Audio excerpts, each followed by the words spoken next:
Shalom, selamat pagi, saudara yang dikasihi Tuhan. Saya ingin berbagi firman Tuhan pada pagi hari ini. Pembacaan firman Tuhan dari Matius 26, ayat 70, 72, 74. Tetapi ia menyangkalnya di depan semua orang, katanya, "Aku tidak tahu apa yang engkau maksud." Dan ia menyangkalnya pula dengan bersumpah, "Aku tidak kenal orang itu." Maka mulailah Petrus mengutuk dan bersumpah, "Aku tidak kenal orang itu." Dan pada saat itu berkokoklah ayam. Demikian firman Tuhan.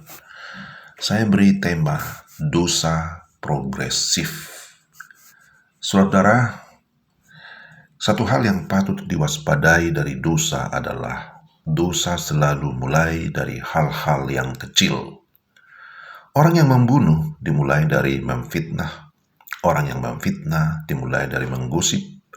Orang yang menggosip dimulai dari membenci. Orang yang membenci dimulai dari iri hati. Orang yang iri hati dimulai dari kurang bersyukur. Orang yang kurang bersyukur dimulai dari kurang percaya. Orang yang kurang percaya dimulai dari kurang berdoa. Dan kita lihat hanya orang yang kurang berdoa, yang kelihatan sederhana, seseorang bisa berpikir pada pembunuhan, kejahatan yang luar biasa. Ini sesuatu yang luar biasa, bukan? Mungkin kita bertanya, wah kok bisa ya? Sebegitu parahkah? Ya memang kenyataannya begitu. Itu yang kita pelajari dari Petrus dalam konteks bacaan kita. Petrus tidak langsung menyangkal sambil mengutuk Yesus. Karena sebelumnya dia menyangkal Yesus dengan bersumpah lebih dahulu. Dan sebelum menyangkal sambil bersumpah, dia menyangkal Yesus dengan cara yang biasa-biasa saja.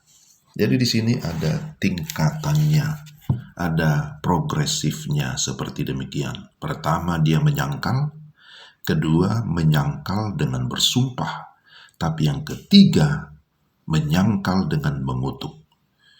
Dari menyangkal akhirnya mengutuk. Sebetulnya penyangkalan Petrus tidak dimulai dari situ. Kalau mau diurutkan lebih mundur lagi, Yesus sudah memberikan sebuah peringatan kepada Petrus. Berjaga-jagalah dan berdoalah, supaya kamu jangan jatuh ke dalam pencobaan. Roh memang penurut, tetapi daging lemah. Matius 26 ayat 41. Tetapi apa yang Petrus lakukan waktu dia disuruh berdoa? Perhatikan dalam Matius 26 ayat 43, ketika dia kembali pula, ia mendapati mereka, Petrus dengan teman-temannya, sedang tidur sebab mata mereka sudah berat. Petrus bukannya berdoa, tetapi dia malah tidur. Jadi betul kan?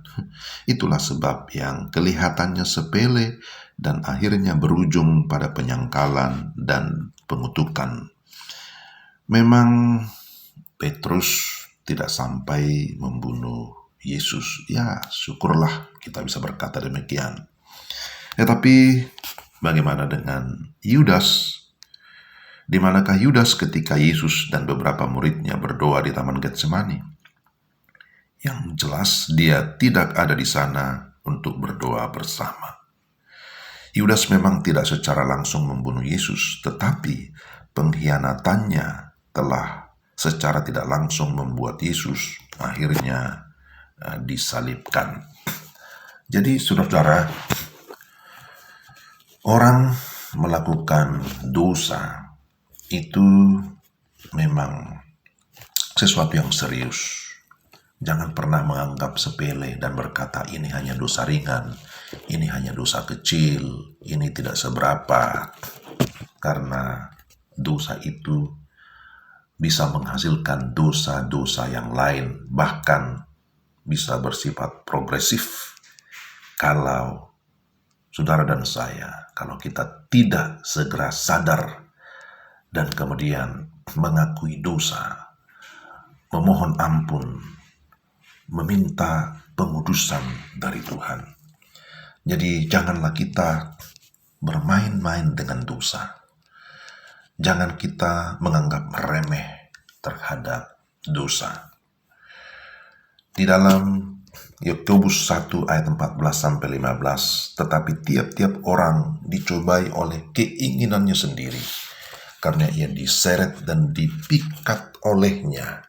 Dan apabila keinginan itu telah dibuahi, ia melahirkan dosa. Dan apabila dosa itu sudah matang, ia melahirkan maut. Jadi kita perlu hati-hati. Janganlah kita dikuasai oleh keinginan daging, keinginan mata, ataupun keangkuhan hidup, karena itu bukan berasal dari Tuhan, tetapi itu dari dunia ini. Ketika kita menyadari segala kelemahan, segala keterbatasan, dan bahwa kita adalah orang berdosa, maka segera sadar, datang kepada Tuhan.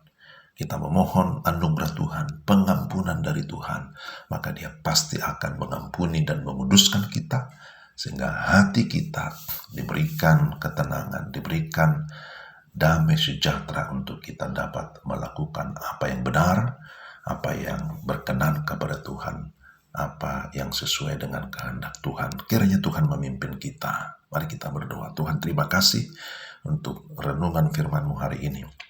Tolonglah kami supaya kami sungguh-sungguh menyadari bahwa kami adalah orang yang lemah, orang terbatas. Dan ketika kami jatuh ke dalam dosa, kami segera sadar dan mengakui dosa itu serta memohon pengampunan dari Tuhan, supaya kehidupan kami boleh mengalami pertumbuhan ke arah Kristus yang adalah Tuhan dan Juru Selamat. Terpujilah Engkau dalam nama Tuhan Yesus. Amin. Demikian firman Tuhan. Tuhan memberkati. Salam.